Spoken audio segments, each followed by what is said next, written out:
Boa noite a todos. Que Jesus nos abençoe e nos dê a sua inesgotável paz.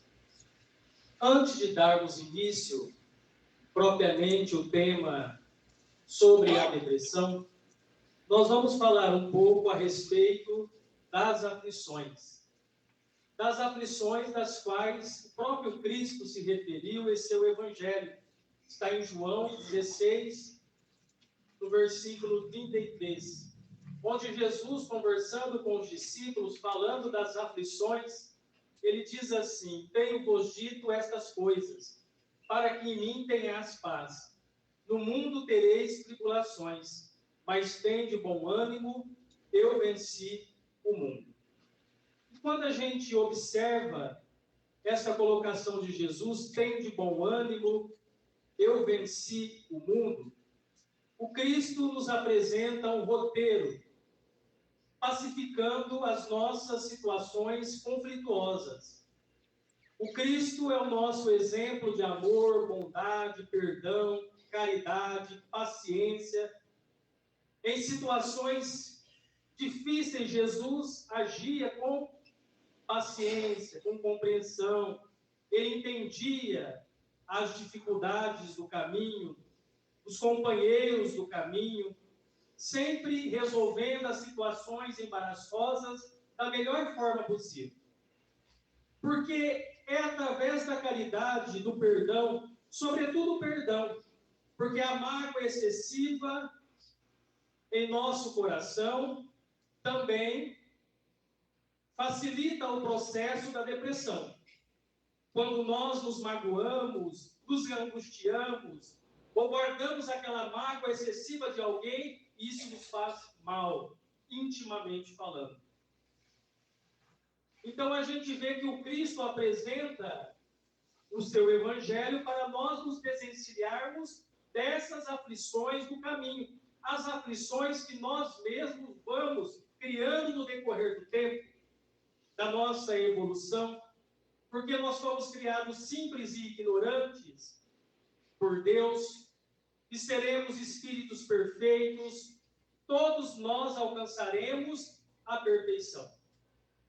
Todos nós vamos alcançar a nossa perfeição.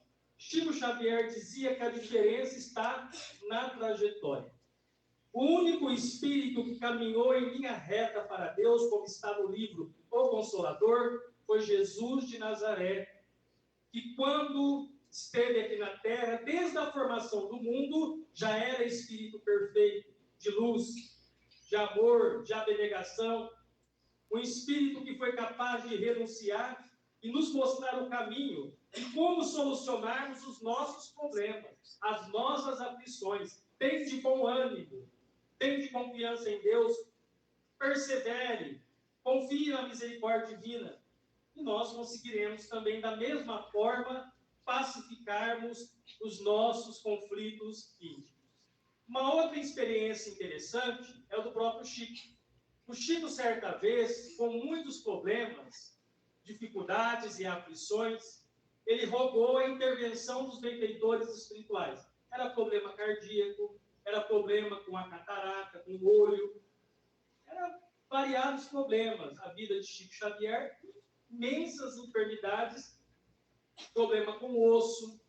Então, o Chico, certa vez, rogou o auxílio do benfeitor Emmanuel. O Emmanuel compareceu e disse a ele assim: olha, Chico, nós estamos aqui, eu aconselho você a abrir o Evangelho de Jesus para ler o que o Mestre nos disse.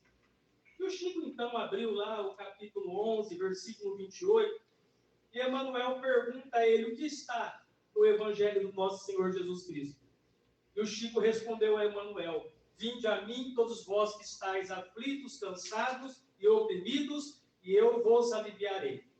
Aí Emmanuel diz a Chico assim: Chico, vejamos a observação de Jesus. Jesus promete alívio e não a cura. E o alívio você tem recebido de todos nós, todos os dias. Então, o primeiro quadro para darmos início ao tema da depressão: as nossas aflições somos nós que criamos. A misericórdia de Deus é bondosa, é infinita, é repleta de amor. e alívio nós temos tido todos os dias dos nossos amigos espirituais.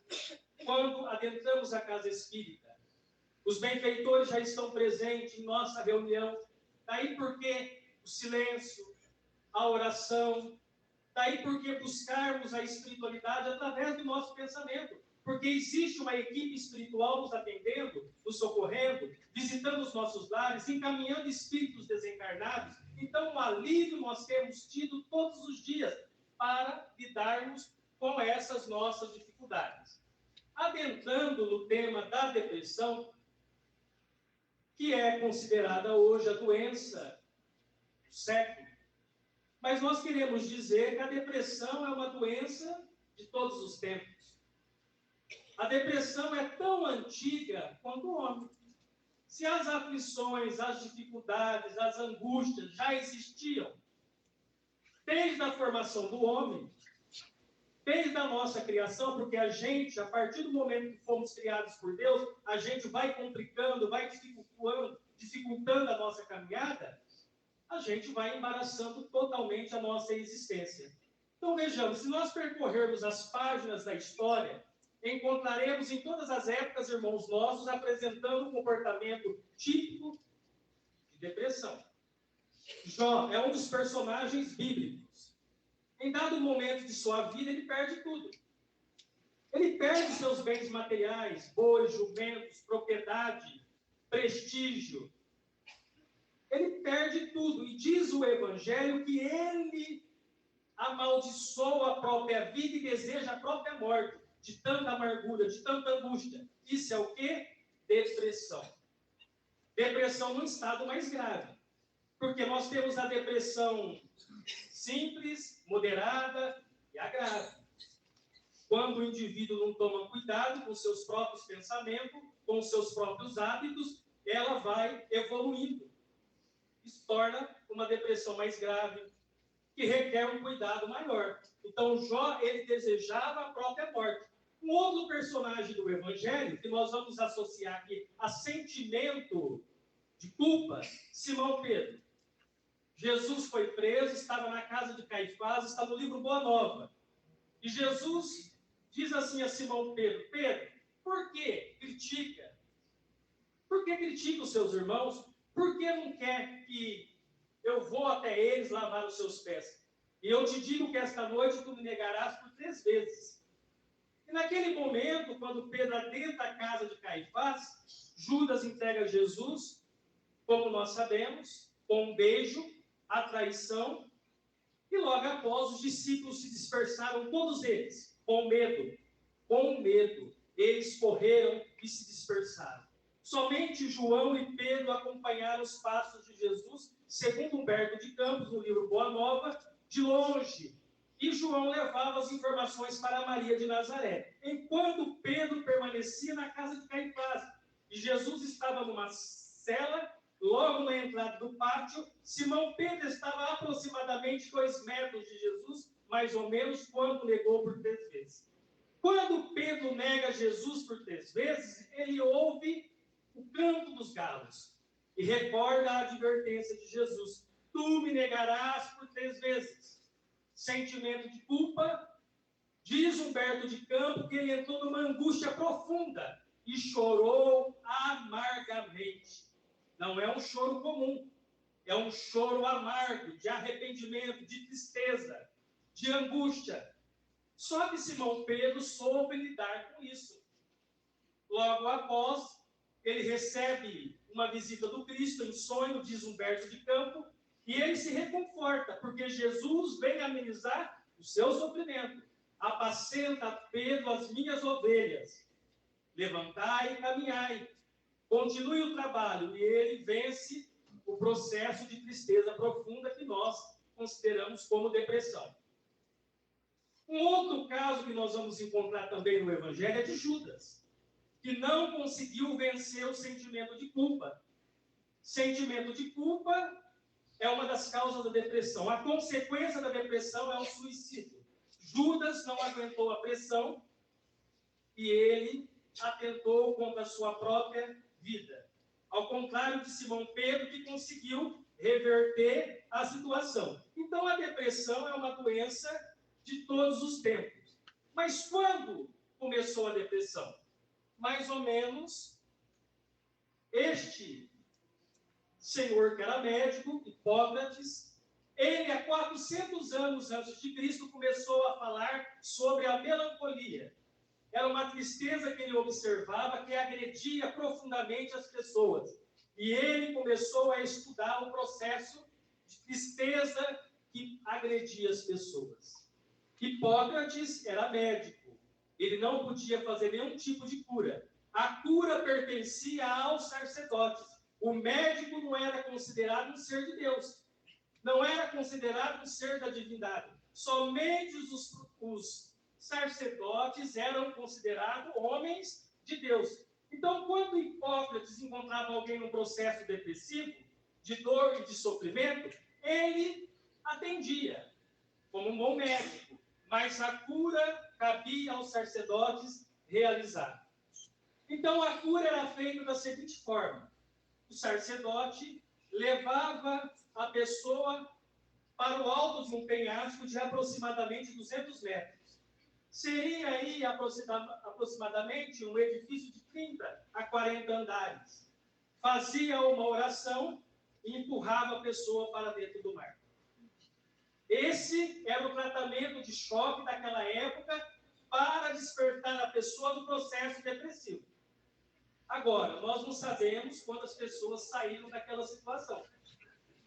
Mas quem saiu deve ter desenvolvido a síndrome de pânico, que hoje, nós vemos aí tantos profissionais estudando, tratando as pessoas que se encontram nessa situação, ou desenvolvido o medo de altura, a fobia, que é a agrofobia.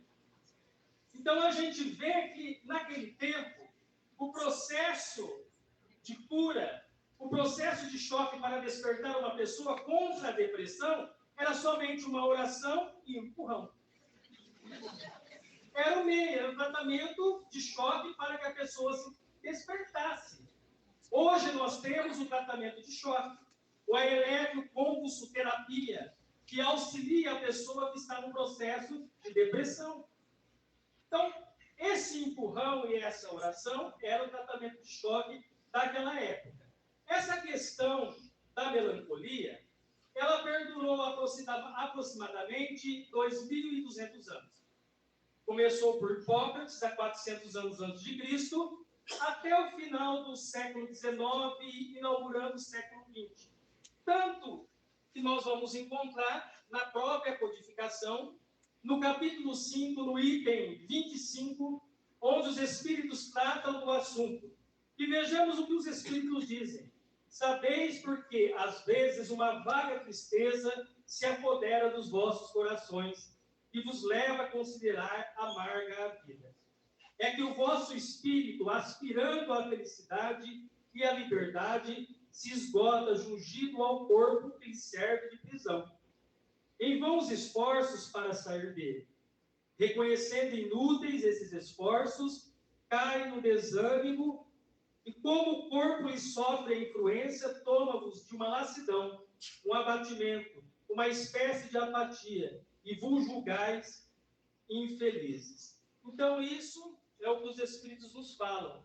Nós trazemos muita coisa do nosso passado. Aqui nós vamos observar o histórico do nosso passado, essa aflição, essa vontade de deixar o próprio corpo físico, de não retornar para o corpo. É o espírito já pressentindo a sua programação, aquilo que ele traçou com os benfeitores espirituais. Mas a misericórdia divina é tão grande que nós temos o véu do esquecimento, porque nós não aguentaríamos suportar as nossas aflições, as aflições que criamos, as pessoas que fizemos sofrer, o mal que fizemos, nós não daríamos conta. Então a misericórdia divina coloca o véu do esquecimento, mas quando o espírito se encontra nesse processo de melancolia, o corpo sofre, a matéria sofre a influência do espírito diante daquela situação. Muitas vezes sabendo o que vai acontecer e não conseguindo resolver aquela situação, como lidar com aquilo. Uma outra observação que nós também podemos fazer sobre a depressão, que nós temos que diferenciar a questão da tristeza e da depressão. Às vezes a gente vê uma pessoa e diz assim, mas ela está triste, está com depressão. Tristeza passageira não é depressão. A depressão é uma tristeza profunda e prolongada. Se essa tristeza durar algumas semanas, durar meses, se a pessoa não conseguir sair daquela situação, é uma depressão. Quanto tempo poderá durar a depressão? A depressão, gente, como nós falamos, ela pode durar semanas, meses, até anos. E se não for tratada convenientemente. Agora, o espírito reencarna com depressão, experiencia a depressão e desencarna com a depressão. A depressão, muitas vezes, acompanha o espírito do outro lado da vida. O mesmo tratamento que ele faz aqui quando encarnado, ele também faz do outro lado da vida. Esse tratamento contra a depressão. Então, ela pode acompanhar o espírito também na vida espiritual. E reencarnar como depressivo. E reencarnar, porque o problema está ligado, enraizado no inconsciente do espírito. Ele pode reencarnar, desencarnar, reencarnar por diversas vezes, vencendo esse sentimento de tristeza, esse sentimento de angústia. Leva tempo.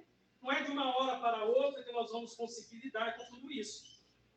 E a gente vê que 15% da população são de pessoas depressivas. Então, a gente temos aí mais de 300 milhões de pessoas padecendo da depressão.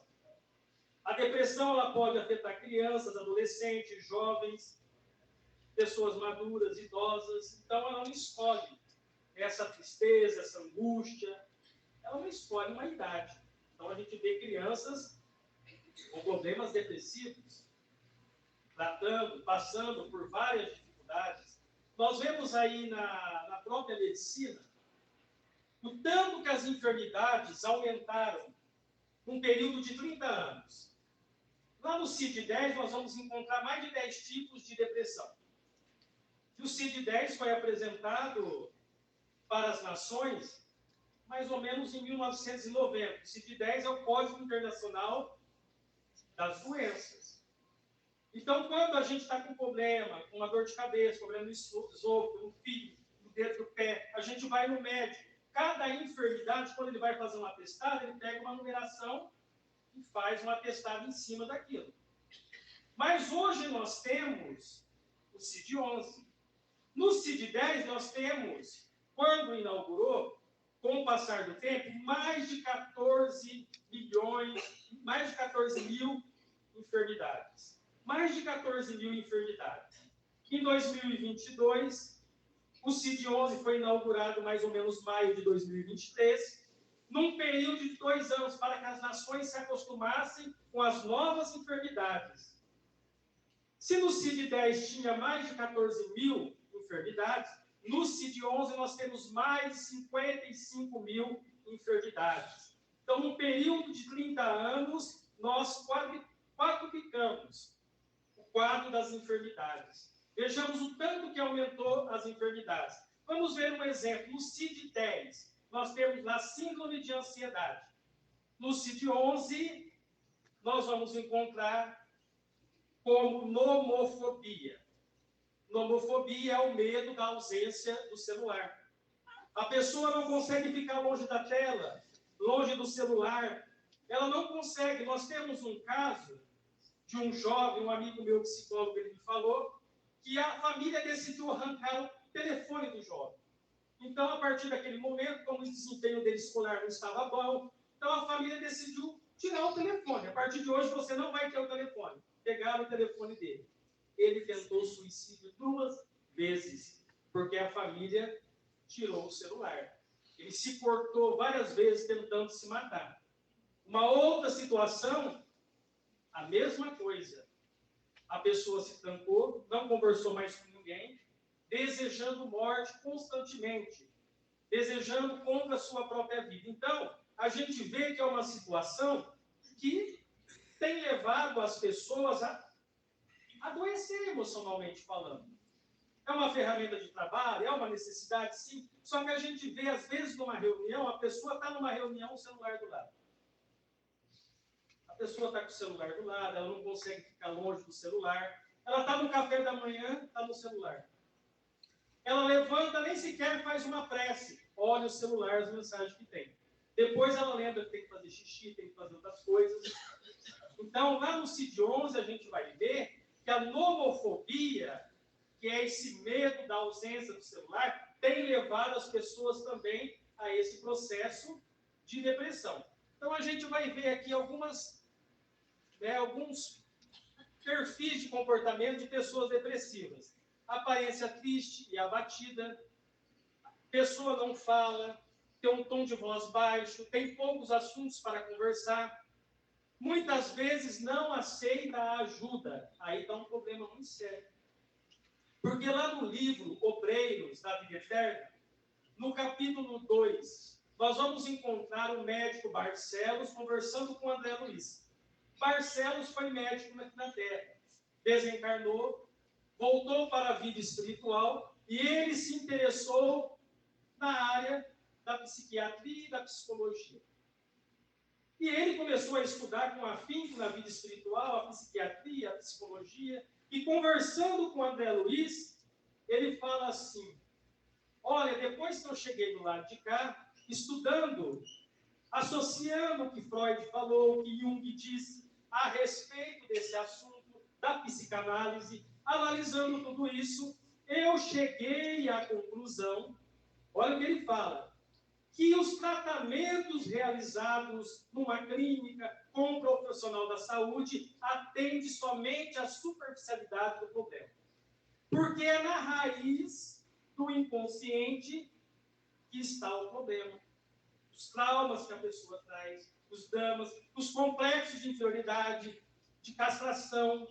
Nós vemos aí muitos complexos de inferioridade, os dramas que o espírito traz do seu inconsciente. E ele fala assim que o médico, ele cuida da parte superficial.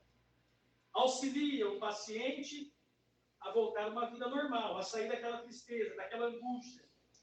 Ele auxilia a pessoa a sair daquela forma. E ele pega um exemplo dizendo assim: imaginemos aqui um copo com água e areia dentro. Vamos mexer. O que acontece? A água fica escura. Depois de um tempo, a areia, ela senta e a água fica clara, cristalina. Ele fala, nesse momento, dentro de um consultório, o médico está avaliando a água. Ele está avaliando o problema, a água. Em que situação a pessoa está? Em que medicamento ele vai entrar? Com terapia?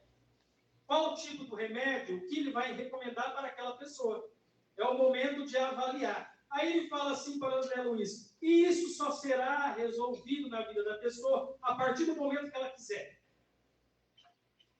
Ele fala que o médico faz um ótimo trabalho, atende a parte superficial, mas a raiz do problema está na pessoa, só será resolvida a partir do momento que a pessoa decidir, a partir do momento que ela dizer, agora eu quero, agora eu posso mudar, agora eu quero sair dessa situação, aos poucos eu vou vencendo.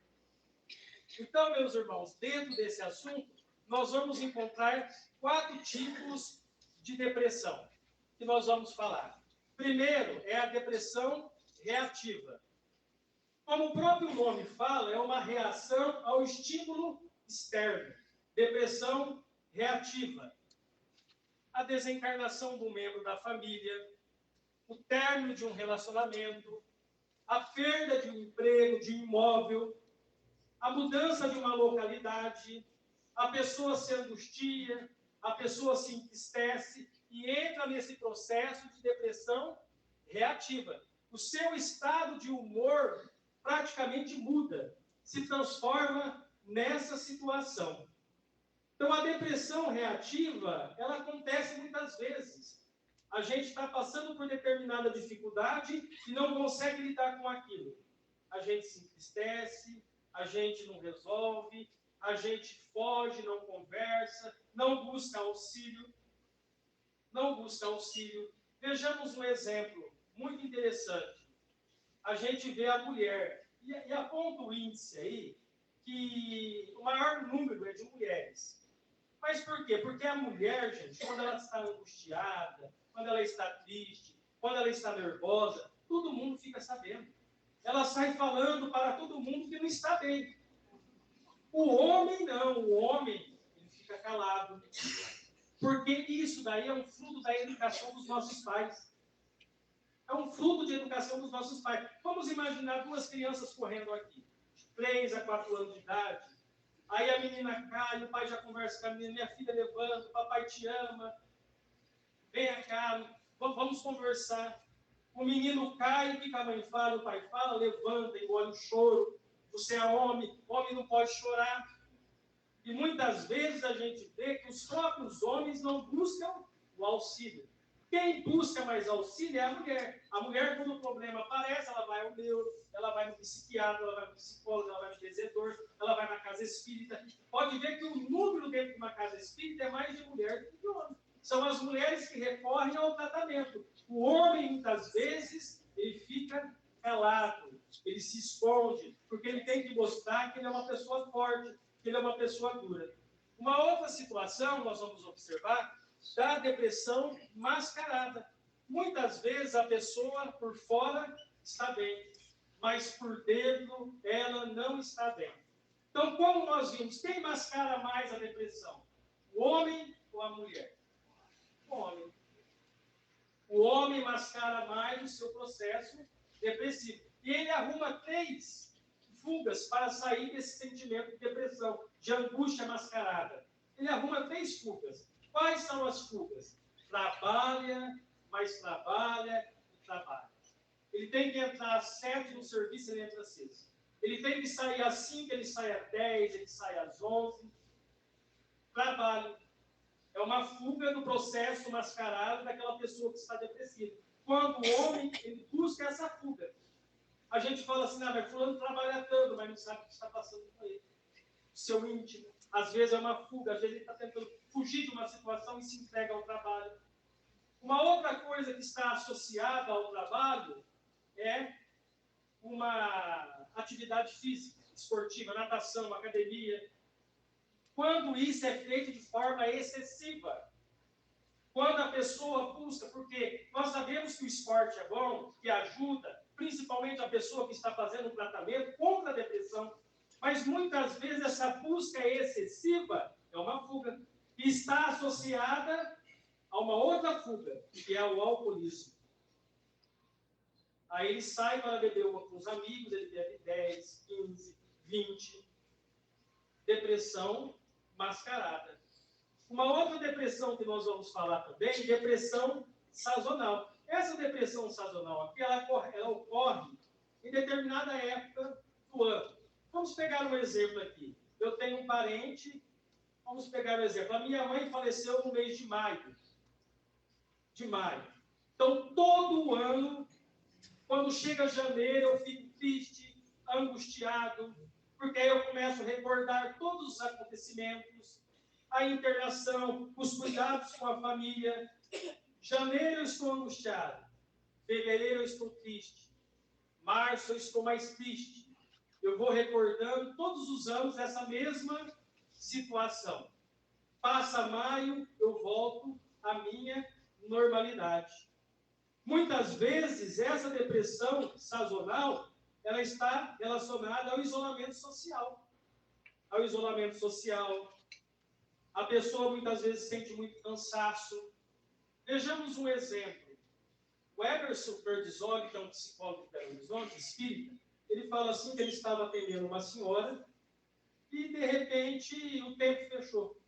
Mudou o tempo e ele a conhecia, porque há muito tempo estava atendendo ela. E ele aconselhou ela a ficar lá na sala de espera, do primeiro andar. Falou assim, olha, você espera passar a tempestade. E disse que, à medida que o tempo foi escurecendo, associado aos raios dos trovões, ela virou o sofá e se escondeu atrás do sofá. e chorava copiosamente diante daquela situação.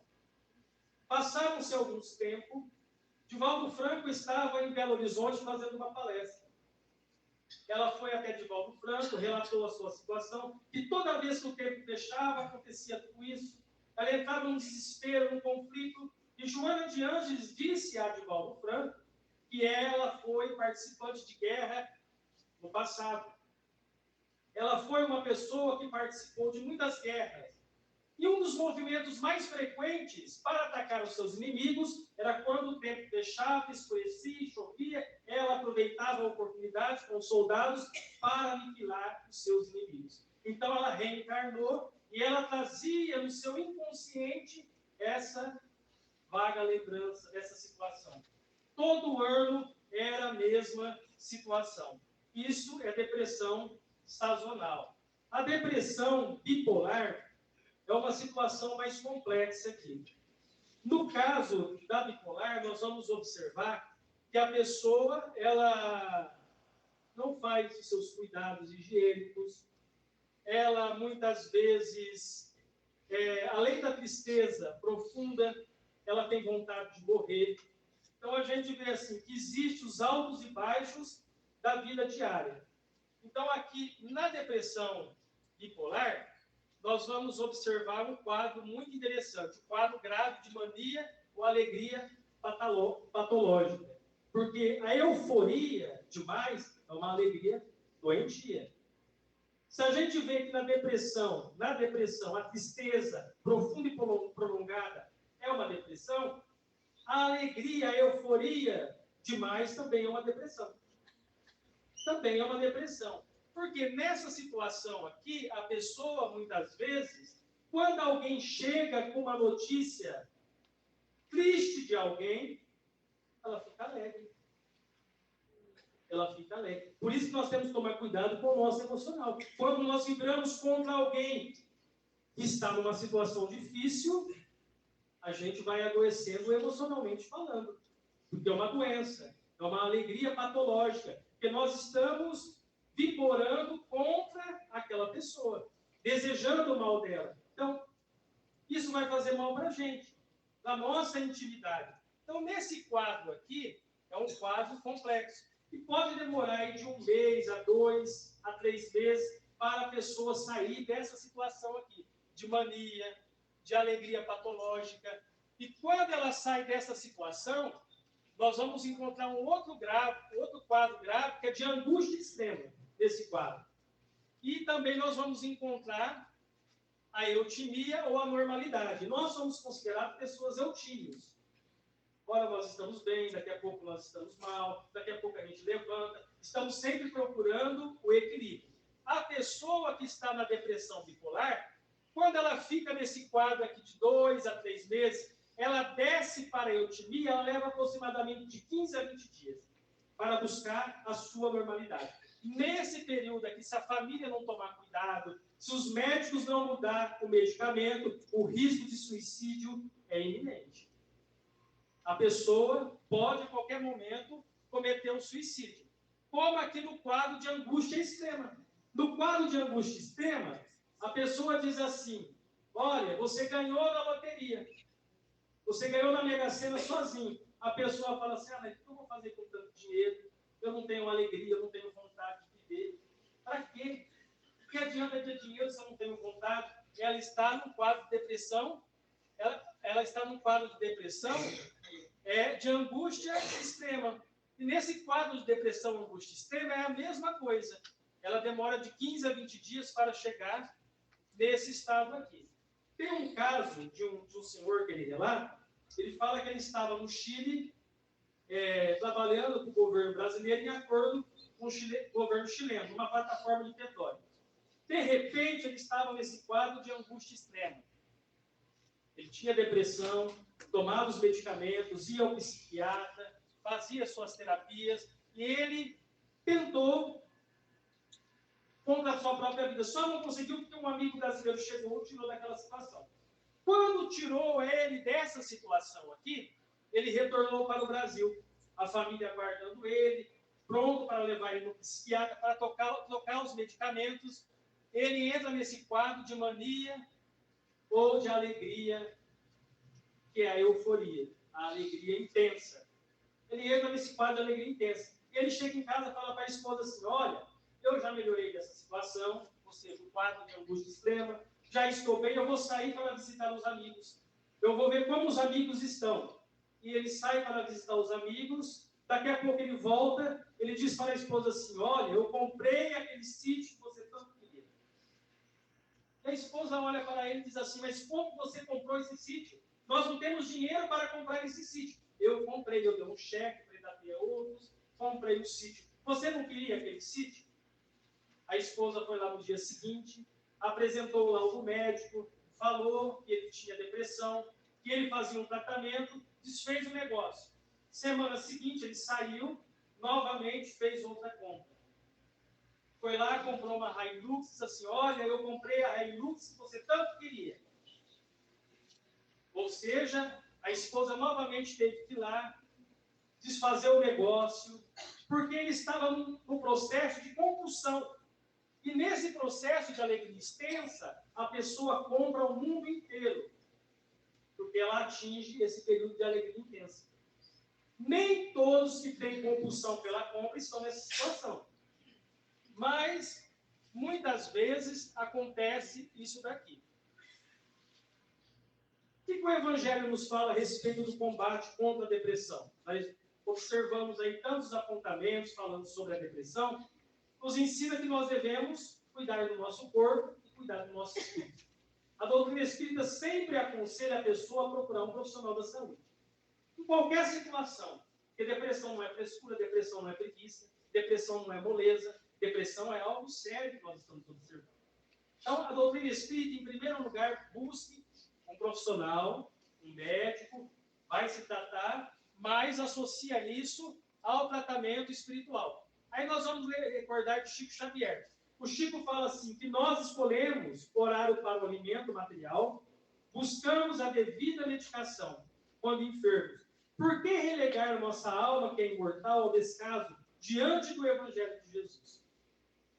Olha a observação de Chico Xavier. Então, quando a gente está enfermo, a gente não busca o médico? Quando a gente não está legal, a gente não procura ajuda? Por que, então, a gente, muitas vezes, não se preocupa com o nosso espírito? Porque aqui que está o problema, aqui que está o conflito, aqui que está a dificuldade. Nós precisamos fazer uma viagem para dentro de nós mesmos, para combatermos esse processo de depressão. Como Barcelos falou para André Luiz, enquanto a pessoa não quiser, o problema não será resolvido. Então, como associar isso ao autoconhecimento? Para o combate da depressão, nós vamos aqui observar a primeira situação que nós acabamos de falar. Busque o tratamento médico, psicológico e psiquiátrico. É o primeiro passo. Busque ajuda, converse, fale com alguém que você conheça, das suas dificuldades, das suas aflições. Busque a ajuda de uma pessoa que entenda do assunto. Segundo passo, busque, no caso nós espíritas, que estamos na casa espírita, o espiritismo, a casa espírita, que proporciona o tratamento espiritual. Eu estou num desses quadros de depressão. Busque a casa espírita. Já estamos na casa espírita. O passe nos auxilia, nos socorre. Mas busquemos o tratamento espiritual dentro da casa espírita, para associarmos a esse tratamento médico. Porque nós vamos cuidar do espírito, também vamos cuidar do nosso corpo. Nós precisamos da medicação para equilibrar, para combater o sentimento de tristeza. Mas nós precisamos buscar o tratamento espiritual, reconhecendo que nós precisamos do auxílio da espiritualidade. Terceiro, incentive o hábito das leituras esclarecedoras e edificantes. Porque, gente, hábitos, todos nós temos ruins, bons, nós precisamos incentivar os bons hábitos para nos auxiliar em qualquer problema que nós estivermos. Buscarmos uma leitura edificante, conversas edificantes, buscarmos uma sintonia com o plano espiritual. Nós estaremos higienizando o nosso pensamento. Quando Jesus diz assim, para essa casa de espíritos inferiores, é necessário jejum e oração. Ou seja, é necessário higienizarmos o nosso mundo íntimo, nos modificarmos por dentro. Aqui nós vamos encontrar o amparo da família e de bons amigos estruturados. Nós precisamos do apoio da família, de amigos confiáveis, que podemos desabafar, conversar. Não está lá no Evangelho, confessai-vos uns aos outros, mas procurarmos a pessoa certa para falarmos de nossas dificuldades. 5, confie em Deus e ore fervorosamente. Dentro disso daqui tudo, é um processo de autoconhecimento. Trabalho médico, o amparo da casa espírita, a nossa ajuda espiritual, buscando a leitura, o estudo o edificante da casa espírita, a família, os bons amigos e a confiança em Deus.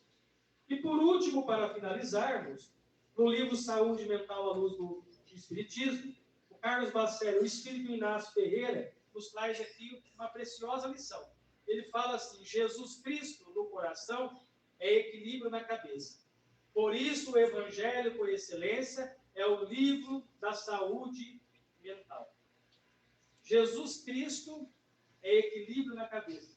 O Evangelho, quando nós o buscamos associado à nossa transformação, à nossa mudança íntima, é saúde mental. Então, que Jesus nos abençoe, nos auxilie, que Ele nos dê a sua paz.